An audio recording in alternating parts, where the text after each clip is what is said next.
И изменился наш герой, стал голубой. 3 метра рост, на попе хвост и не больной. Все время синий, но не слышен перегар. Солдат бухает, а страдает аватар. Всем привет, на канале Loud Sound. Сегодня у нас обзор новинки от компании Alphard, целого семейства под одним названием, под собственным брендом Avatar. Этот бренд был создан для того, чтобы занять самый доступный ценовой сегмент на рынке автозвука. В итоге мы получили усилители, сабвуферы стоимостью порядка 3, 5, 7 тысяч рублей. И сегодня я вам расскажу про эти новинки. Тестировать мы сегодня ничего не будем, просто я не вижу смысла в этом, потому что аппаратуры за вот уже 2 дня продаж продано столько, что скоро мы просто увидим это в установленном виде, услышим отзывы покупателей реальные. Поэтому тест, возможно, мощности мы проведем чуть позже. Но зная компанию Alphard и видя заявки, которые заявлены вот в инструкции, заявки более чем честные. Поэтому пока, я думаю, мы сможем их придерживаться. Я же вам сегодня расскажу, как выбрать, какой усилитель выбрать, в какую компоновку, в какую аудиосистему, в какой бюджет, чем они отличаются. Потому что по названиям и по цене очень сложно судить. Тем более, что название не всегда нам говорит о том, какая мощность усилителя, сколько каналов, как эти каналы работают, какие фильтра. Все это я вам сегодня расскажу. Мы откроем, посмотрим, пощупаем их. Этот бренд очень ожидаемый был. Мной лично я очень ждал, когда у нас появится такая аппаратура. Если кто-то еще не понял, то через какое-то время вот эти вот посты в группе антиавтозвук, вот эти вот веселые инсталляции пополнятся этим брендом, потому что здесь у нас прямая конкуренция таким брендам, как Supra, Mystery, ACV и так далее. То есть самый доступный ценовой сегмент. Я уверен, что их будет продано много. Я уверен, что вы их будете ставить кривыми руками. Как правило, люди, покупающие бюджетную аппаратуру, не имеют денег на установку и осваивают это сами. Это неплохо, это наоборот очень хорошо. Я считаю, что хорошо, когда люди с этого начинают, они могут своими руками попробовать что-то установить, обжечься на чем-то, какой-то опыт приобрести. Хорошо, когда есть деньги, это гораздо удобнее. Но вот если вы хотите получать опыт в автозвуке, конечно, лучше устанавливать все своими руками. Говоря проще, аппаратуру из этого ценового сегмента люди устанавливают сами, а значит мы получаем много веселых картинок в группе антиавтозвук. Не надо по этому поводу комплексовать. Есть уже тысячи, может десятки тысяч фото кривых инсталлов, они веселят. И надо понимать, что люди с чего-то должны начинать. И не всегда то, что выглядит непрофессионально, плохо. Это хорошо, это увлечение, это хобби. Я вот очень люблю группу антиавтозвук читать и думаю, что скоро в этой группе мы увидим это железо. Итак, давайте ознакомимся с линейкой продукции, которая уже пришла. Нам пришло 5 усилителей и 2 сабвуфера. Предлагаю начать с усилителей. Начнем с младшего усилителя в линейке, который называется AST 2.250. Изначально, конечно же, подумал, что 250 обозначает, что у него 2 канала по 250 Вт, но это не так. Судя по заявке, у него 2 канала по 50 Вт, а 250 видно какая-то суммарная мощность в мост или что-то в этом роде. Не знаю, в любом случае заявка в 4 Ом мост у него 150 Вт на 1 канал. Однако на 2 канала он работает в 2 Ома и отдает 75 Вт. Давайте на него взглянем. Усилитель очень компактный, качество корпуса добротное, он не вызывает чувства дорогого какого-то устройства. Но мы имеем дело с усилителем более чем бюджетным. Стоит он при нынешнем курсе доллара даже всего 4000 рублей. И у него есть одна особенность, которая его отличает от остальных усилителей в модельном ряду. У него фильтр и HPF, и LPF работает до 4 кГц. Кто не понимает, объясню, можно с этого усилителя порезать достаточно комфортно пищалки, вот, чтобы они не сгорели, не используя полноценный кроссовер в головном устройстве, не используя никакие конденсаторы, кроссоверы и так далее. В принципе, пищалки с него можно запитать. И как бы основное назначение вот этого двухканальника, я бы сказал, что это чистокровный усилитель для твиттеров.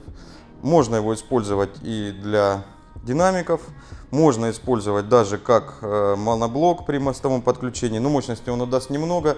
И не знаю, не буду сейчас говорить, как он работает, могу только предположить, что не очень хорошо с такого малыша тащить мостом максимальную мощность, скорее всего. он может выйти из строя, но практика покажет. В принципе, у нас меняется схемотехника, прогресс не стоит на месте, и я думаю, что от этих усилителей можно уже ждать и чудес. Следующий в модельном ряду у нас усилитель уже побольше и с таким же точно названием AST 4.250. Цифра 2 заменена здесь на 4, и можно было бы предположить, что это тот же самый усилитель, только с двумя дополнительными каналами, но это не так. Заявка этого усилителя у нас выше, то есть 4 Ома он дает 80 Вт на каждый канал. Заявка указана также в 2 Ома, 115 Вт на канал, все 4 канала. И заявлена мощность в 2 моста. 2 моста он может отдать в каждый по 230 Вт. Это достаточно круто. То есть с него можно запитать 2 серединки. К этим же серединкам подключить пищалки через кроссовер и 2 других канала пустить на сабвуфер. Получается, у вас будет один усилитель в системе с двухполосным фронтом и сабом. Стоит он на 3000 дороже, он стоит 7000 рублей. Можно было бы предположить, да, судя по названиям, что можно добавить 1000 и купить 2 двухканальника, но это разные усилители, судя по заявкам опять же. В том у нас 2 по 50 Вт, в этом 4 по 80 Вт.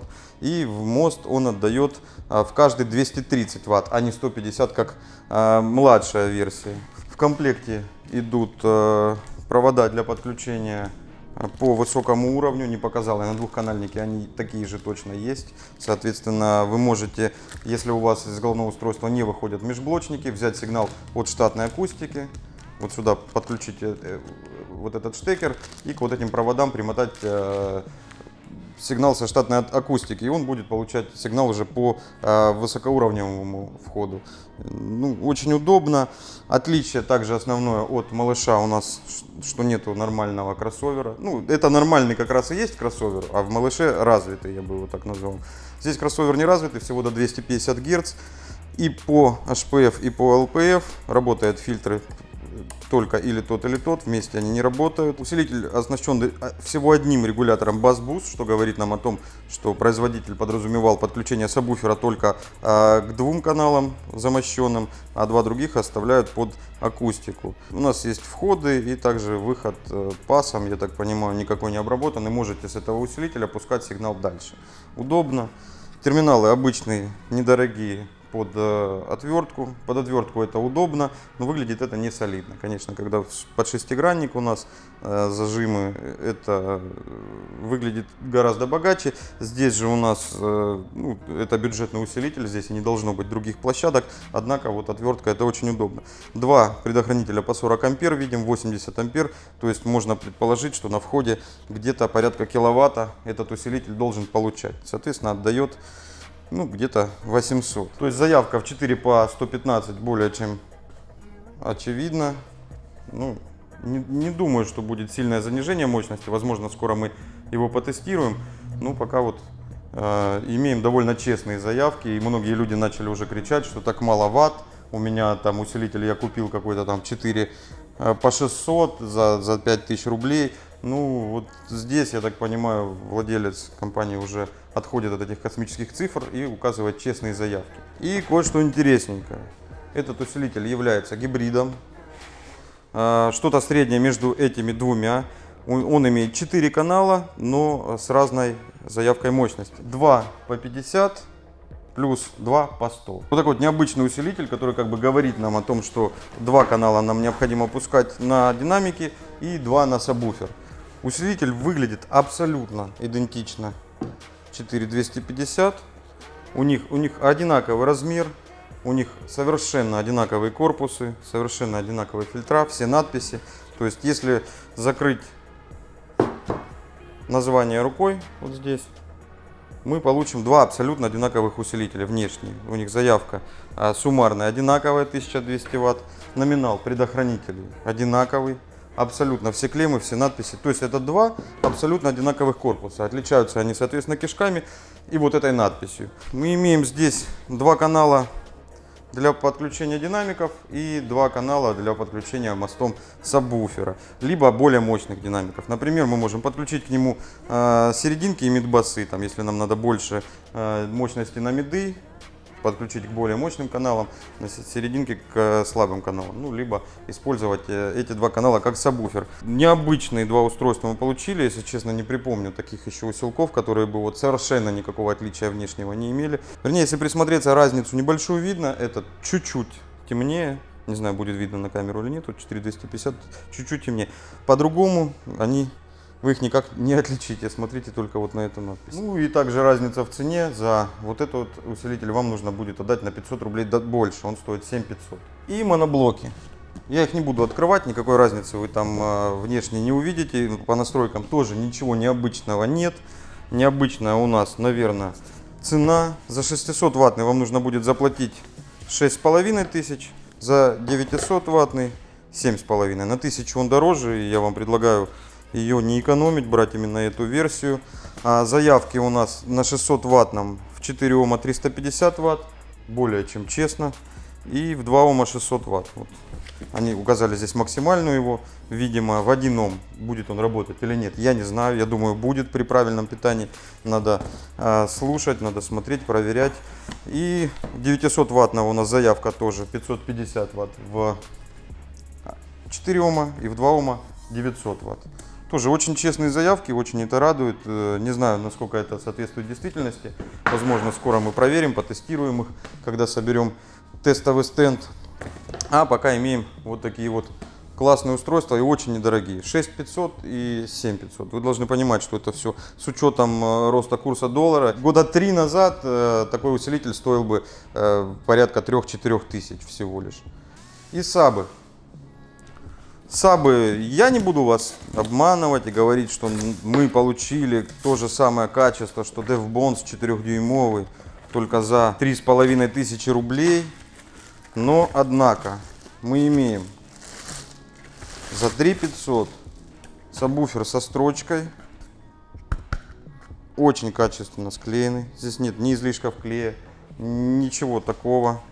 Здесь довольно дешевые все комплектующие, но очень все хорошо сделано.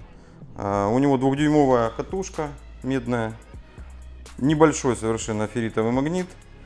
Хорошее отверстие для охлаждения. Больше я вам пока ничего про этот динамик сказать не могу. Умничать не хочется. А на практике тоже я их не тестировал еще. Поживем, увидим.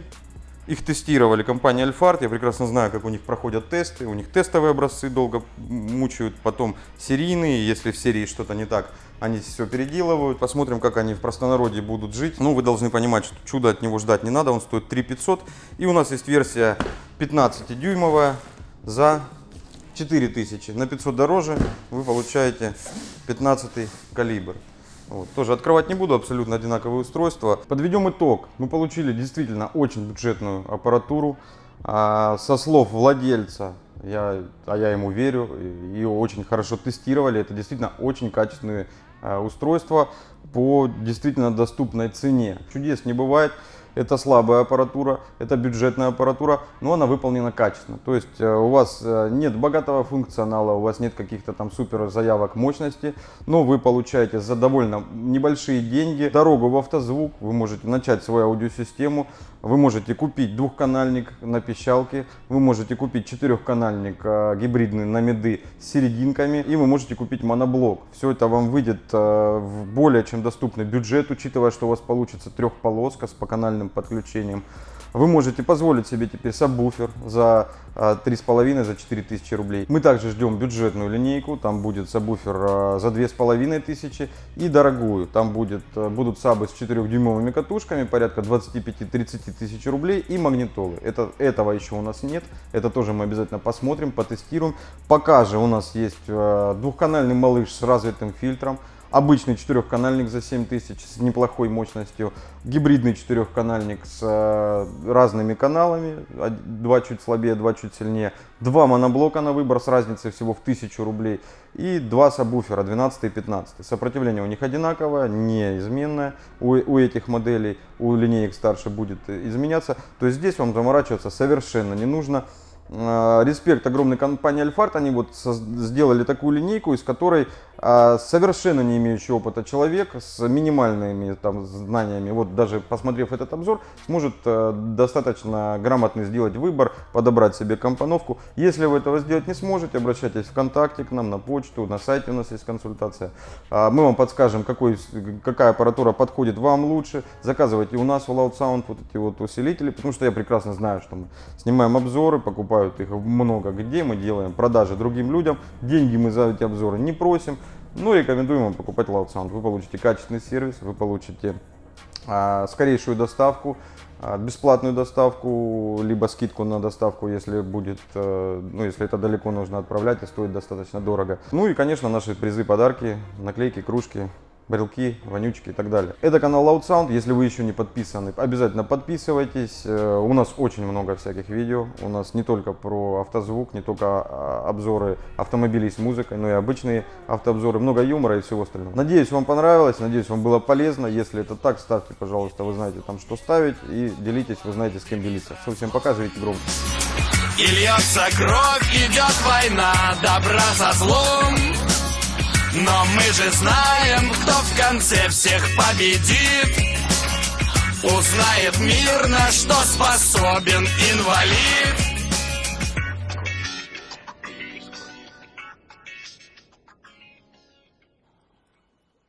Я считаю, что хорошо, когда люди с этого начинают, они могут своими руками попробовать что-то установить,